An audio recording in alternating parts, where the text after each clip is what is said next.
I'd like to welcome you all here, all of you who are giving up your time to come and share the truth about what's going on in our country and in the world. So, big hand for all you guys who have come here to try to wake some people up. Now, every one of these signs has absolute truth in it. So it would be really advantageous for you to read some of them, such as Dazzle, who we're commemorating today, a young 16-year-old girl who needed to have a lung transplant. This happened on the East Coast. She was really sick. She was on the list to have a transplant. When she refused to take the vaccine because it was not proven, and already we knew, and she knew, and the government knew that it was killing and injuring people, she decided that she wasn't going to take that vaccine. And so they refused to give her a lung transplant. A 16-year-old girl with her whole life ahead of her, all because she was sick and she didn't want to make herself even more sick by taking an untested, incredibly toxic vaccine. Now, I hate to tell you all, but that's the same vaccine that you all have taken multiple times. You probably all know someone who's not well, someone in your family, your friends, your children, your elderly parents. They've passed away unexpectedly. They've had a heart attack. They've had blood clots. They might even have cancer, that they didn't start with a normal cancer where you can find it and treat it. They've had a stage 3 or 4 cancer and they're dead within a couple of months. I know about 4 people that that's happened to. And you can deny that, and you can deny the reality that it's happened because of the vaccine and the pushing by the government to make you have a vaccine that they will tell you was your choice, even though they said you won't be able to work, you'll lose your job, your income, your assets, your stability in life. It's coercion, it's blackmail. Last I heard, that was a criminal offence. Our government is absolutely criminal. And we'll just start it off. This little graph here, which anybody can look up, the West Australian Vaccine Safety and Surveillance Report. Now, as you can see, right up to 2020, the end of 2020, and this is where you can ring up, or you can get online and you can report any injury that you might have. So when there was this terrible disease that supposedly was killing everybody, there were no deaths here. So when we get to 2021, when you were all forced to take a vaccine, the deaths and injuries exploded. Now, this is here in Western Australia. This report is generally released about 6 weeks after it's completed in the same year. The government here and the health department, all complicit with each other, they knew the damning statistics of death and injury. And they didn't release this document for 2 years.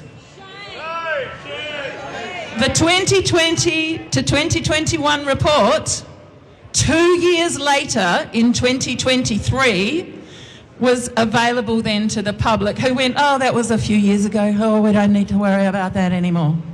Well, in fact, you do. We still don't have the 2022 document, and the current one won't be available until next year, 2026.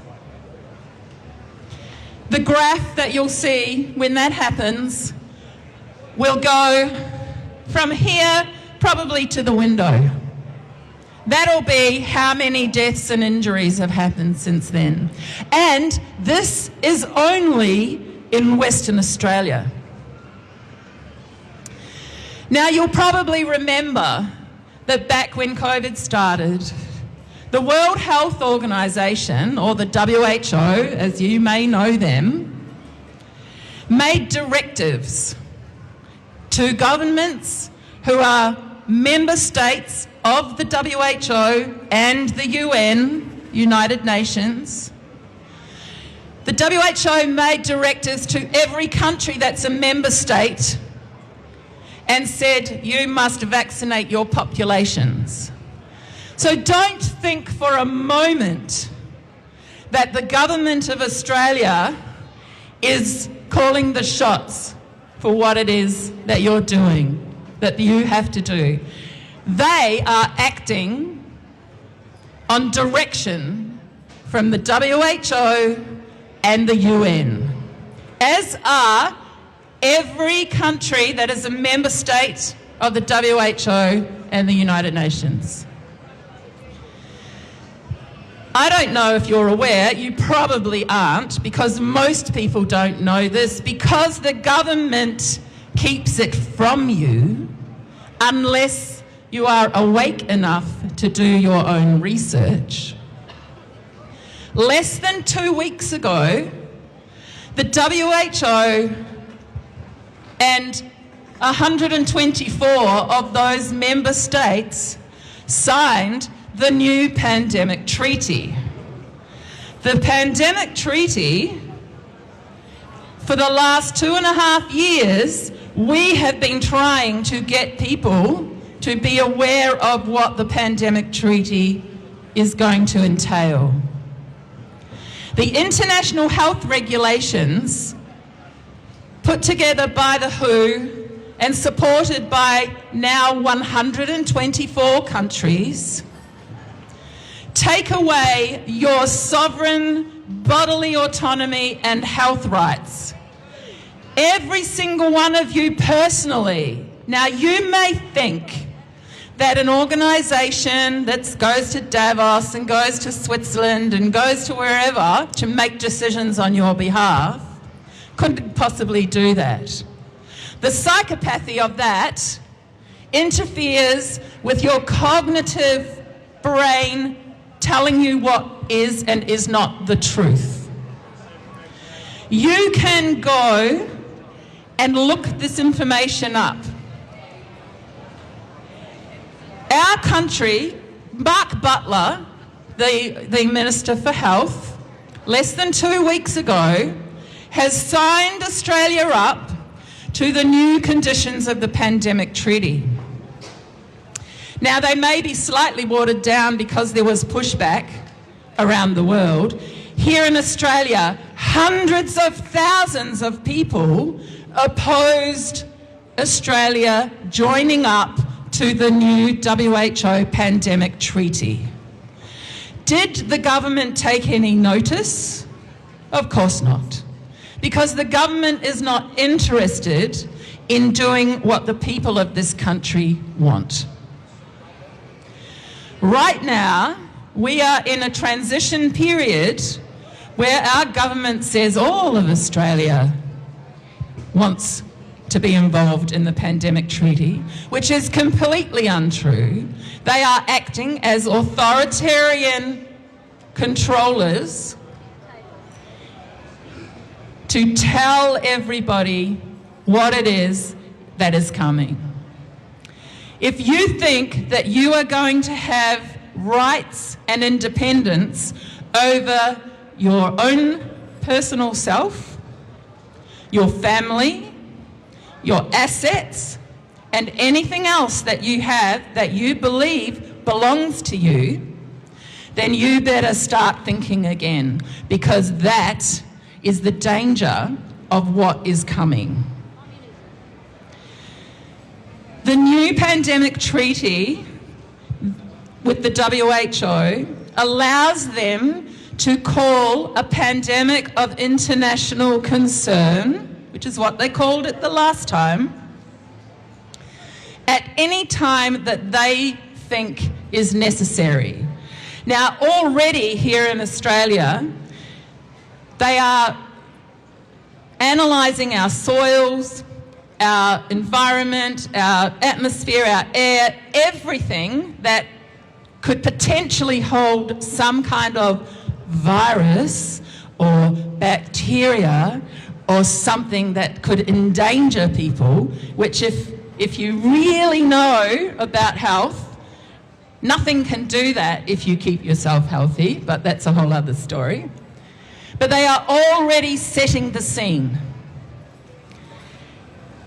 When they call another pandemic, which they will, it will be again a false pandemic. And if you don't believe that these things are false, you should watch, just Google on YouTube, The Agenda. It's a documentary that will tell you the whole line of everything that is happening.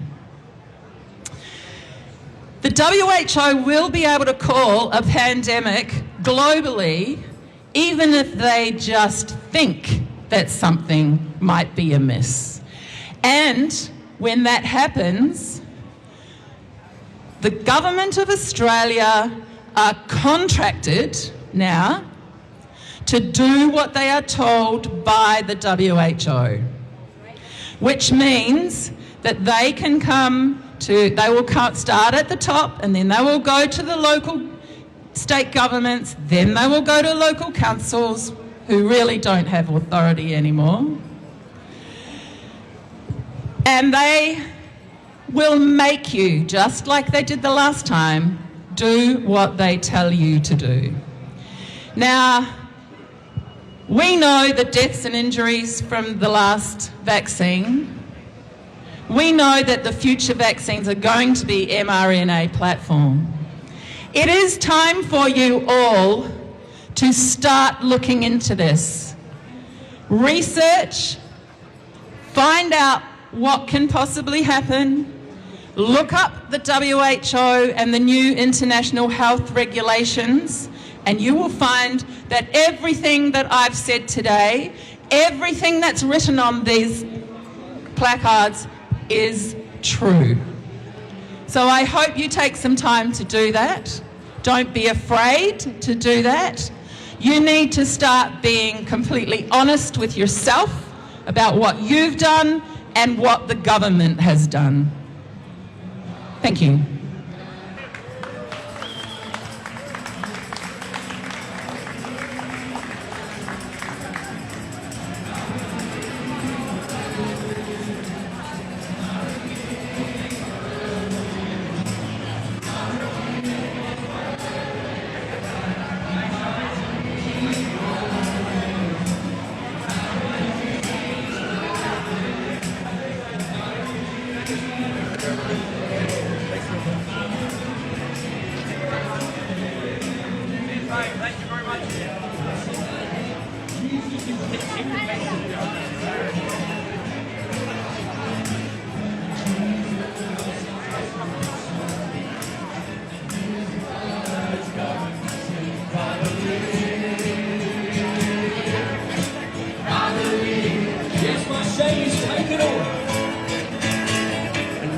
Shame is taken